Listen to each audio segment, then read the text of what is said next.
All right, so I know this is out of order and may go slightly over 3 minutes, but I felt like I really just needed to say this, okay?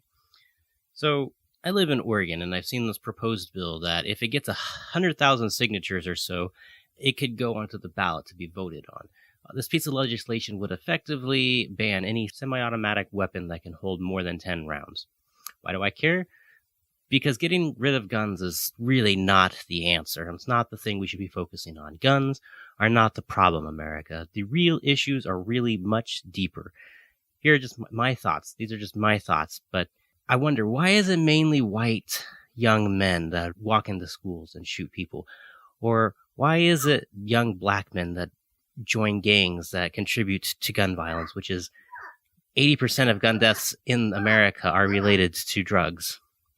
Why is it white middle-aged men who commit suicide at a higher rate than any other ethnicity in our country? Also, you don't need a semi-automatic for that, and getting rid of semi-automatics is not going to do anything about that, most likely. I firmly believe that it's because men are not teaching boys how to be men, and men don't know how to be decent men in America.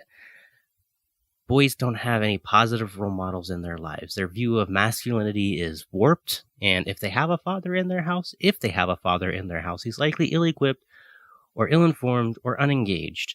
Boys don't know how to properly cope with emotions, and they don't know what healthy masculinity is. If you think that or treat other people like expressing emotions makes you less masculine or less manly, then you are likely part of this stigmatized problem in our country. I've worked with and I work with broken, troubled youth and young men, and they would rather resort to violence than sit down and have a discussion about what they feel or what they think. That's a huge problem, and that's something we need to address. We need to focus on mental and emotional health, not guns. The news stations are treating these victims of shootings like they're somehow different than the shooter themselves. They're not. They all just want attention. They need attention that they're not getting. So I say, yeah, law enforcement officers and gun sellers need to do their jobs, but parents also need to do their jobs. And you know who else needs to do their job? The church needs to do its job. I firmly believe that if people who know Jesus spent more time out in the community helping hurting and broken people, then hurting and broken people would be more likely to seek help from those stable communities instead of running the other way, because the church looks like a bunch of self-righteous hypocrites who judge the broken and hurting because of deviant behavior. I think young people choose guns the way they do because they associate it with the military, which stands for power, authority, discipline, belonging, and these are things that young men want and need, whether they admit it or not. So guns are not the problem. This fear of talking about emotion, this refusal to be emotionally and mentally healthy, this lack of presence, lack of community, lack of love in the house, this complete ignorance and lack of follow through on what it means to be a man. I think these are our problems, America.